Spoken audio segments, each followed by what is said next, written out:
Hi guys, Matt from Mystery History here. Today I wanted to start a new topic. It's surrounding the very real and unexplained mysteries of the crop circle. Throughout the last several decades, many people have come forward as culprits to these strange occurrences, with many of these events subsequently being proven hoaxes.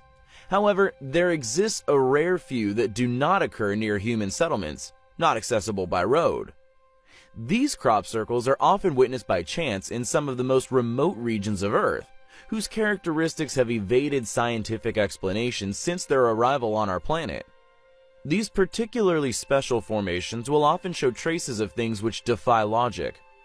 The crops from authentic circles will often grow back and show signs of the traumatic event through mutation, several generations down the line. Several crop samples from remote formations discovered in the early 90s in the UK were found to have been coated in a quote, iron glaze, which was later found to be an iron oxide called hematite. Other components present within the samples were later found to have had meteoric origins. After the iron glaze's discovery in 1993, all subsequent unusual crop circles were tested for traces of iron oxides. Many crop and soil samples since then have shared similar characteristics. Tiny metallic magnetic spheres are also often found within soil samples accompanying the formations. When young maize has grown out from a real crop circle's harvest, they have exhibited strange characteristics, such as unusually uniform growth and germination rates.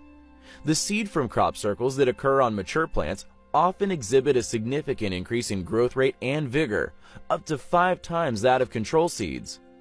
When scientists and many other types of professionals have attempted to replicate these crop formations, they have utterly failed. The real formations can stretch many acres and often appear overnight, an impossible task when you realize that each corn stem has been laid in differing directions, somehow manipulated individually. The crops will often show signs of scorching from an extremely high temperature, with traces of plasma found on numerous occasions. The scorching is only ever at the base of the stem in a small location known as a node. When the crops grow back, these affected nodes usually enlarge by some centimeters. No one has been able to replicate these formations or how they could possibly be created. Whatever is making these circles might not be human after all. If the creators of the crop circles are of extraterrestrial origin, this raises some interesting, if somewhat concerning, questions. For example, what would be the formation's purpose? How would you communicate with a being from another planet entirely? Maybe this is the question they are attempting to answer. Rising nearly 400 feet above the desert floor, in a remote section of New Mexico within ancient Anasazi territory, is a place named Chaco Canyon, and within stands an imposing natural structure called Fajada Butte. Hidden from the world for over 700 years, along a precarious narrow ledge, there lay a secret, ancient, astronomical observatory. Subsequently given the name Sundagger, and the reason why is nothing less than remarkable. It has been revealed that for more than 1,000 years, the Sundagger has been revealing to all aware of its creation the subtle changing of the seasons. In 1977, it was thankfully rediscovered when rock art and petroglyphs were spotted nearby. Anna Sofer, who was cataloging the rock art, was one morning greeted by the Sundagger, slowly traveling across the wall, traversing the strange spiral patterns which were etched upon them. The intelligent Anna realized that the Sundagger could have been connected to the petroglyphs, so along with her colleagues, she came back at various dates throughout the year, eventually establishing the following information. On the summer solstice, the Sundagger appears near the top of the largest spiral, and over a period of 18 minutes it slices through the very center, cutting the spiral in half before leaving it in shadow for another year. On the winter solstice, 2 daggers of light appear, lasting for 49 minutes, during which they frame the large spiral. Finally, an equally fascinating and more complex light show occurs on the spring and autumn equinoxes. The large spiral is carved in such a way that counting from the center outward to the right, there are 9 grooves. On each equinox, a dagger of light appears that cuts through the spiral on different angles. Meanwhile, a second dagger slices through the center of the smaller spiral. These light shows, which had been going on for centuries, continued for several years after their rediscovery. However, in 1989, it was found that the granite slabs had shifted. The alignments that had been arranged so carefully were no more. It also seems impossible for us modern people to realign them, as all attempts have failed. Was this sun dagger really made by the Anasazi Indians?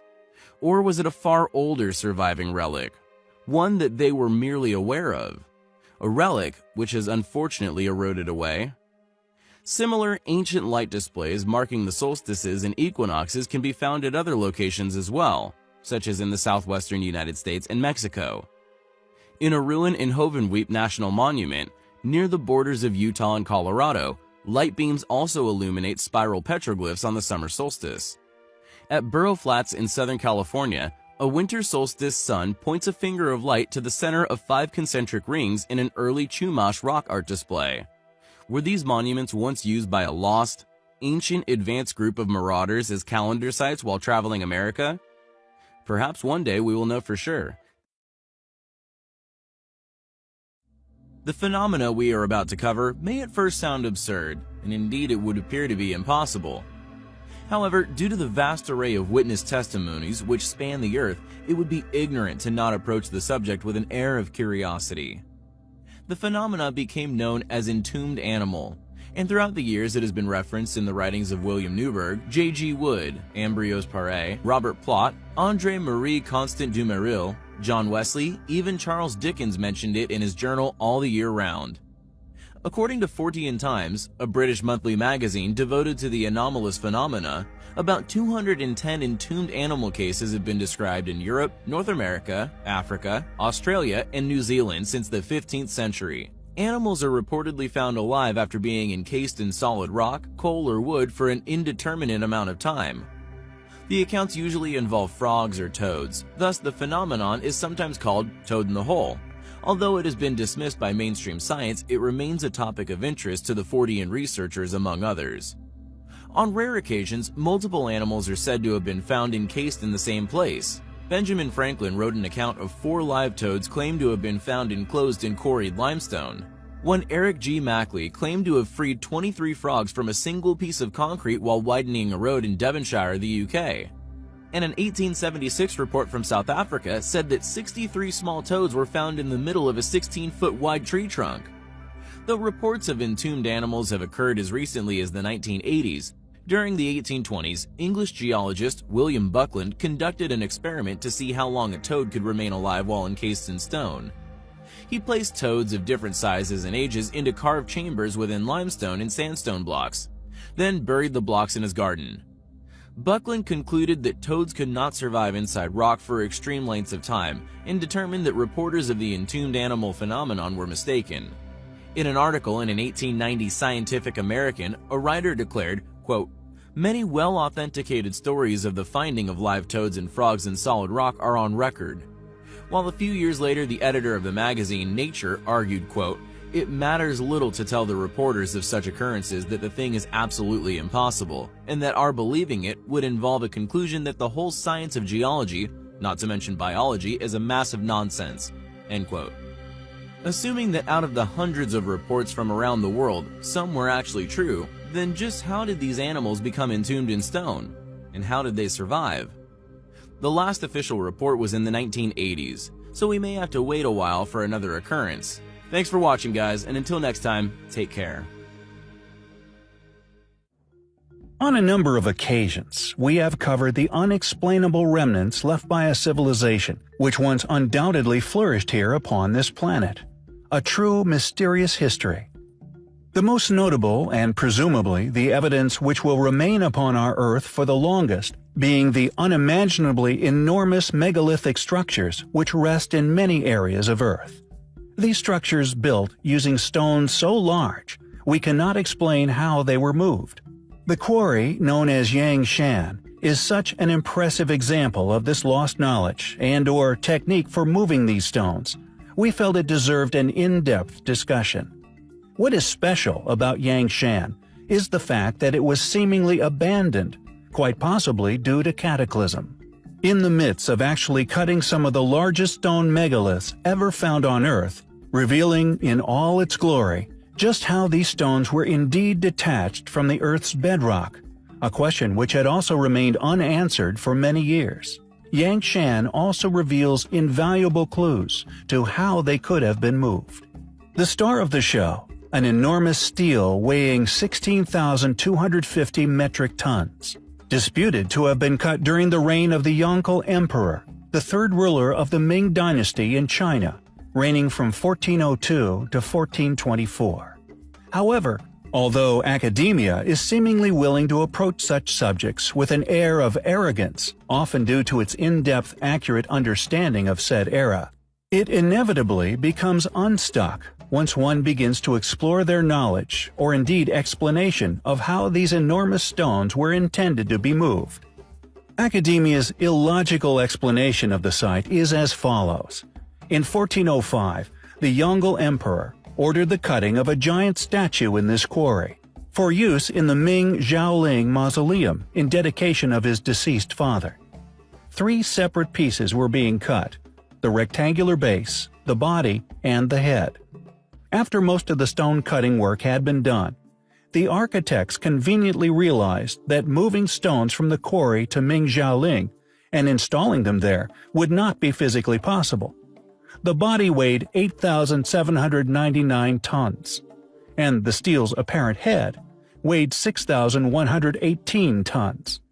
According to, quote, experts, it would have stood 73 meters tall. A supposed legend attached to this possible fallacy has it that workers who failed to produce the daily quota of crushed rock of at least 33 sheng would be executed on the spot. But is this the real story of Yangshan Quarry? Or could there possibly be a more interesting history attached to this site, and indeed its accompanying stones? Within Baalbek, one of the countless examples found around the world, there are stones well over 1,000 tons in weight, which seem to have been effortlessly placed atop one another, using technologies or methods unexplained by these so-called experts. Is it really that unthinkable to believe that they could indeed once shift these enormous stones found in Yangshan? Not only move them, but lift them on top of one another? Fortunately, more and more people are beginning to look at this exact possibility. And with the mounting evidence in support of far greater antiquity surfacing every day, it is only a matter of time before these sites are truly revealed for what they actually once were. As one would come to realize, while traversing such fields of research as we do, you will inevitably come face to face with a worthy adversary. That foe, of course, is modern paradigm. Often scoffed at when discussing the possible existence of a highly trained, highly secret group of worldwide individuals who are tasked with the protection of a profitable lie. Often labeled a conspiracy theorist due to the vast array of missing evidence and stolen relics. Yet, alas, regardless of this, we feel it is our duty to vindicate all those who have suffered for doing nothing more than tell the truth. Many thanks to Will Hart over at Nexus Magazine in Spain for his exhaustive research. Let's start with a familiar friend, the Great Sphinx. In 1993, NBC aired a show titled The Mysteries of the Sphinx. During the show, geological evidence was shown which indicated that the Sphinx was vastly older than Egyptologists currently claim. This evidence has subsequently become popularly known as the water erosion controversy. The self-taught Egyptologist John Anthony West first brought the evidence to the attention of geologist Dr. Robert Schoch. Now, after thoroughly studying the Sphinx firsthand, numerous geologists share West's conclusions, and many have announced their findings to the world. Dr. Zawi Hawass, along with the Egyptian Antiquities, have launched a barrage of public criticism at this new evidence. Renowned Egyptologist Dr. Mark Lehner, who is regarded as the world's foremost expert on the Sphinx, also joined this attack, publicly declaring West and Schoch as ignorant and insensitive. The smear campaign was ultimately a success and squashed any further exploration of the theory. This, regardless of the overwhelming evidence supporting their claims. And this intellectual mudslinging is unfortunately quite common. The case of author Michael Cremo could be seen as a well-documented example of this, and it also exposes just how the scientific establishment openly uses pressure tactics on the media and government to stifle historical truths. In Michael's book, Forbidden Archaeology, he examines many artifacts that prove modern man's antiquity far exceeds the age currently accepted by academia. In 1996, when NBC broadcasted a special program called The Mysterious Origins of Man, they covered material from Cremo's book. The reaction from the scientific community could be seen as verging on ridiculous. NBC was deluged with letters from furious scientists and others within certain fields, who all called the producer a fraud and the whole program a hoax, even attempting to force NBC to not rebroadcast the popular program ever again. They went to the tremendous effort of presenting a case to the federal government, requesting that the Federal Communications Commission step in and bar NBC from airing the program again. This was not only an apparent infringement of free speech and a blatant attempt to thwart commerce, but up to that point, it was an unprecedented effort to censor intellectual discourse. Dr. Virginia Steen McIntyre would also feel the cold hands of conspiracy. A geologist working for the U.S. Geological Survey, she was dispatched to an archaeological site in Mexico with the task of dating a group of artifacts. This particular case, again, perfectly illustrates just how far this elusive establishment is willing to go to guard orthodox tenets. McIntyre used state-of-the-art equipment to date the relics, but her results were off the charts. The lead archaeologist expected a date of 25,000 years or less, yet she found dates of 250,000 years or more on multiple occasions. A dating of 25,000 years is conveniently critical to the Bering Strait crossing theory. Once her results were realized, the head archaeologist decided to dispose of Steen McIntyre's results. She has since found it hard to get her papers published, and she has also lost a teaching job at an American university. These sorts of scenarios from these particular types of people is what drives us to expose the truth. No one should lose their career because they are doing it correctly. Unfortunately, however, unless there is a dramatic shift within our own society, stories such as these are likely to continue.